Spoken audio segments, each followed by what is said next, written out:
नमस्कार, मैं डॉक्टर रोज़ी शाह।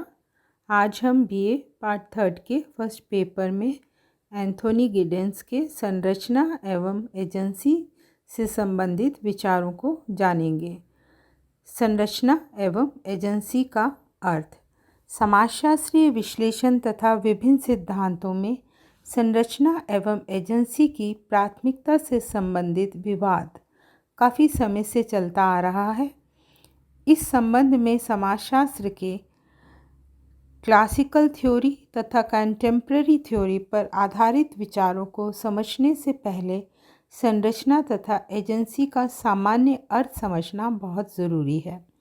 समाजशास्त्रीय सिद्धांत में संरचना की अवधारणा का उपयोग उन नियमों तथा उनके स्रोतों के वास्तविक प्रतिमान के रूप में किया गया है जिसमें मानवीय क्रियाओं की प्रकृति का निर्धारण होता है तथा जो समय और स्थान के परिवर्तन से अधिक प्रभावित नहीं होते। विभिन्न प्रकार के सामाजिक मूल्य तथा सांस्कृतिक नियम इसी तरह के प्रतिमान हैं। इस दृष्टिकोण से संरचना को सामाजिक नियमों तथा उनके स्रोतों की एक व्यवस्थित प्रणाली के रूप में देखा जा सकता है।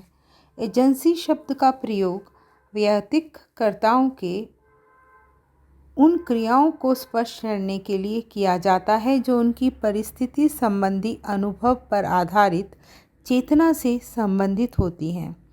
इस अर्थ में एजेंसी कर्ताओं की सामूहिक शक्ति का बोध कराने वाली दशा है। वैयक्तिक कर्ताओं ने के सामाजिक संबंधों को व्यवस्थित बनाने वाली प्रणालियों को समाजशास्त्र की भाषा में सामाजिक व्यवस्थाएं सोशल सिस्टम कहा जाता है, जिनकी उत्पत्ति विभिन्न संरचनाओं से ही होती है।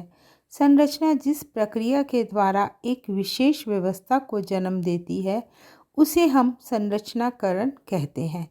इस आधार पर संरचना की अवधारणा इस मान्यता पर आधारित है कि व्यक्तियों के क्रियाकलाप एक व्यवस्था के अंतर्गत कुछ विशेष प्रकार के संबंधों से जुड़े रहते हैं तथा साथ ही कुछ दशाओं में संरचना की प्रकृति को भी प्रभावित करते हैं। इस प्रकार संरचनाकरण को कर्ताओं की क्रियाओं तथा संरचना को एक दूसरे से जोड़ने वाली अथवा कर्ता और यहाँ कर्ता है, आप ध्यान दीजिएगा, जोड़ने वाली अथवा कर्ता और संरचना के विभेद को कम करने वाली एक कड़ी कहा जा सकता है। इस अर्थ में संरचनाकरण की प्रकृति गतिशील होती है। एजेंसी का शाब्दिक अर्थ है एक माध्यम, अभिकरण या वाहक। व्यवहारिक रूप से मानव ही अपनी क्रियाओं द्वारा समाज का निर्माण करते हैं तथा उसका रूपांतरण भी करते हैं।